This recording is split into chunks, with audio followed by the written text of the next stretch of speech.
Rocío Nale contra Airbnb en Veracruz. El gobierno de Veracruz, encabezado por Rocío Nale, ya puso la mira en los anfitriones de Airbnb y otras plataformas digitales. La idea es muy simple. Si un hotel paga impuestos al hospedaje, pues los que rentan casas y departamentos o cuartos por el internet también tienen que hacerlo. El propio titular de la Secretaría de Finanzas, Miguel Santiago Reyes, explicó que ya arrancó un proceso de fiscalización para que los anfitriones se pongan al corriente y aporten al Fideicomiso Estatal de Turismo. Y ojo, no se trata de unos cuantos cuartos sueltos, sino de grandes arrendadores que tienen hasta 15 departamentos en renta y nunca habían pagado el impuesto. ¿Cómo los detectaron? Pues con tecnología. Cefiplan cruzó bases de datos del SAT, del IMSS y del propio gobierno estatal, apoyándose en inteligencia artificial para ubicar a más de 500 anfitriones grandes en Veracruz. A todos ellos ya se les enviaron invitaciones para regularizarse y el mensaje es muy claro.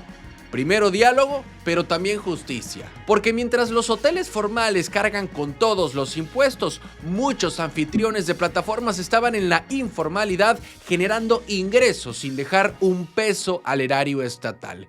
Este fenómeno se concentra en ciertas ciudades de Veracruz. Estamos hablando del Puerto, estamos hablando de Boca del Río, de Jalapa, de Poza Rica y de Coatzacoalcos, que son los puntos calientes donde más se usan estas plataformas. Ahí el flujo de turistas se reparte entre hoteles y departamentos particulares, pero hasta ahora los segundos pues jugaban con ventaja. Ahora con esta regularización la cancha busca emparejarse, mismo servicio, mismas reglas, y lo que se pretende es que los ingresos no se queden en la informalidad, sino que regresen en beneficios para todos. Es decir, la estrategia ya empezó a dar resultados, porque entre mayo y agosto de este mismo año, la recaudación del impuesto al hospedaje creció un 30% más que en el 2024. En pocas palabras, alrededor de 8 millones de pesos adicionales. Además, Cefiplan descubrió 6,500 contribuyentes registrados en el SAT, pues que no estaban aportando en el padrón estatal. Es decir, había miles de personas rentando sin cumplir con sus obligaciones locales. El impuesto al hospedaje no es dinero perdido en la burocracia. Reyes Hernández, quien está a cargo de la Cefiplan, comentó que los recursos se concentran en un fideicomiso que actualmente ya acumula 66 millones de pesos. Ese dinero solamente puede usarse para promoción turística de Veracruz. Nada más. El funcionario también fue tajante, dice que no es para viajes personales ni para privilegios de nadie. El fideicomiso está bajo reglas claras y será auditado, con la idea de que se convierta en una palanca para atraer más turismo al estado. Mira, la administración pasada hizo una reforma en septiembre del año pasado precisamente para que se pagara el Airbnb. Todo lo que estamos haciendo en materia de fiscalización, estamos utilizando inteligencia artificial para cruzar bases de datos, ya lo que llaman los grandes anfitriones de Airbnb, y ya les empezaron a llegar la semana pasada las invitaciones para que puedan regularizar su situación. Pero bueno, el gobierno busca ordenar un sector que venía creciendo rápido, pero sin control. Airbnb no va a desaparecer, al contrario, seguirá siendo una opción para turistas, pero ahora bajo un esquema más justo. Si todos aportan lo que les corresponde, pues el beneficio regresa a los mismos ciudadanos, más promoción, más visitantes y en consecuencia más ingresos para restaurantes, playas, hoteles y hasta para los propios anfitriones que ahora estarán regularizados. Lo que queda claro es que Veracruz está dando un paso importante para adaptarse a los nuevos tiempos del turismo digital, y el hecho de regularizar Airbnb pues no es un castigo, tampoco hay que verlo así, sino una forma de poner orden y de garantizar que el desarrollo sea parejo. La apuesta es ambiciosa: que cada peso recaudado se convierta en más turistas recorriendo el puerto, en más visitantes en Jalapa o en las playas del sur. Y sobre todo, más oportunidades para miles de familias que viven del turismo. Y como lo dijo el propio titular de Finanzas, lo justo es que todos cumplan. Noticias locales. Infonavit promete casas baratas en Veracruz. Sí, en Veracruz ya hay fecha marcada en el calendario, porque a partir de noviembre comenzará la entrega de viviendas del Programa Nacional Vivienda para el Bienestar, un programa impulsado por el Infonavit, y el anuncio lo hizo el propio director general del instituto, Octavio Romero Oropesa, quien explicó que se trata de un proyecto habitacional de gran escala, pensando para familias trabajadoras que buscan pues una casa digna, una casa accesible y equipada. Esta noticia llega después de que en Tabasco ya se entregaron las primeras 80 viviendas. Ahora, ¿por qué les menciono Tabasco? Porque ya fue un modelo probado. La respuesta fue inmediata. En apenas 3 días, de las 80 viviendas, 51 ya habían sido colocadas. Las casas están diseñadas para ofrecer lo básico, pero bien resuelto. Cuentan con 2 recámaras, sala, comedor, cocina, baño y patio de servicio. Todo ello con un precio promedio de 600,000 pesos.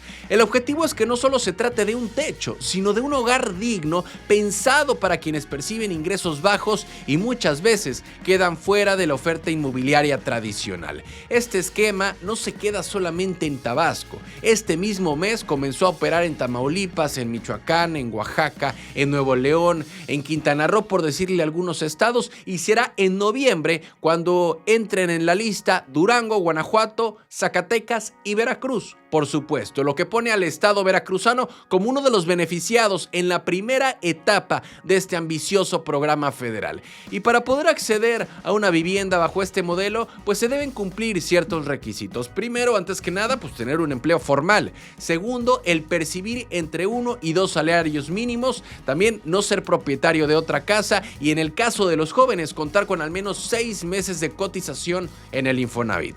La idea es garantizar que las casas lleguen a quienes realmente lo necesitan y no se utilicen como un beneficio duplicado o especulativo. En Tabasco, el gobernador Javier May recordó que la meta del programa es construir 90,000 viviendas. 90,000 viviendas, y para lograrlo pues se trabaja de manera conjunta con el Infonavit, con la Comisión Nacional de Vivienda y con los gobiernos estatales. En el caso de Veracruz, pues el reto será grande. No solamente será construir, sino también garantizar que las viviendas estén bien ubicadas y con servicios que permitan una verdadera calidad de vida. Con este anuncio, Veracruz se suma a un esfuerzo nacional que busca hacer de la vivienda un derecho tangible y no un privilegio. Noviembre marcará el inicio de un proceso que podría transformar la vida de miles de familias veracruzanas, y la pregunta es si el ritmo de entrega podrá sostenerse en el tiempo. Pero lo cierto es que al menos por ahora el mensaje es claro. Las llaves de una casa digna ya están al alcance de quienes más la necesitan. Noticias locales. Drones bomba aterrizan en Veracruz. La violencia en la sierra del Totonacapan parece no tener freno. En Cosquihui, un municipio ya golpeado por hechos recientes, volvieron a sonar explosivos lanzados con drones en pleno tramo carretero. Este ataque, ocurrido el 2 de octubre cerca de las comunidades del Arenal, reavivó el miedo entre habitantes que ya no distinguen si viven bajo la sombra del crimen o de la guerra. La respuesta de las autoridades fue cerrar por completo la carretera Oriente-Mediodía, desplegando a policías estatales, Guardia Nacional, Ejército y Marina en toda la zona. Y aunque no se reportaron víctimas, el cierre de la vía y el despliegue de las fuerzas pues dejaron en claro que los explosivos no eran una amenaza menor, sino un riesgo real y cercano para los pobladores. Este no es un hecho aislado. En los últimos meses, Cosquihui se ha convertido en escenario de ataques similares, drones con explosivos, hallazgos de artefactos y cateos donde se han asegurado dispositivos preparados para detonar. Ya la Fiscalía General del Estado había advertido en marzo que estos aparatos estaban siendo utilizados por grupos delictivos para generar terror en la región. Uno de los casos más sonados fue el ataque contra el domicilio del alcalde electo de Cosquihui, Lauro Becerra, quien denunció que drones lanzaron explosivos contra su casa. Y aunque no hubo lesionados, pues el mensaje fue contundente. Los grupos criminales cuentan con tecnología que supera la seguridad tradicional. En julio, un dron con explosivos fue localizado en la carretera Cosquihui Oriente, y este artefacto estaba adherido con cinta industrial y solo la suerte evitó que explotara al caer. Ese hallazgo desató nuevas investigaciones y confirmó que la modalidad del dron bomba no era un experimento aislado, sino una estrategia ya instalada en la región. Este fenómeno se ha expandido. En agosto, el penal de Tuxpan también fue atacado con drones cargados de explosivos y el hecho movilizó a corporaciones estatales y federales y puso bajo revisión todos los penales del estado, según reconoció la gobernadora Rocío Nale. Pero la realidad es clara. El uso de drones como arma no es exclusivo de Cosquihui, pero ahí se concentra el epicentro del miedo. Cosquihui se ubica en la sierra del Totonacapan, a unos 40 kilómetros de Papantla y más de 170 de Jalapa. La zona históricamente marginada ahora carga con el estigma de ser un foco rojo de violencia. Los habitantes aseguran que a pesar de las reuniones de seguridad y de los anuncios oficiales, pues la violencia sigue imparable. Los drones explosivos ya no son una anécdota, son el nuevo rostro del crimen organizado en Veracruz. Y este despliegue policíaco pues logró calmar la tensión momentánea, pero la pregunta sigue sin respuesta. ¿Puede el Estado realmente frenar una violencia que ahora vuela y explota desde el aire? Mientras no haya resultados firmes, los pobladores de Cosquihui seguirán viviendo con la incertidumbre de que el próximo dron que escuchen en el cielo pues no traiga una cámara, sino un artefacto letal.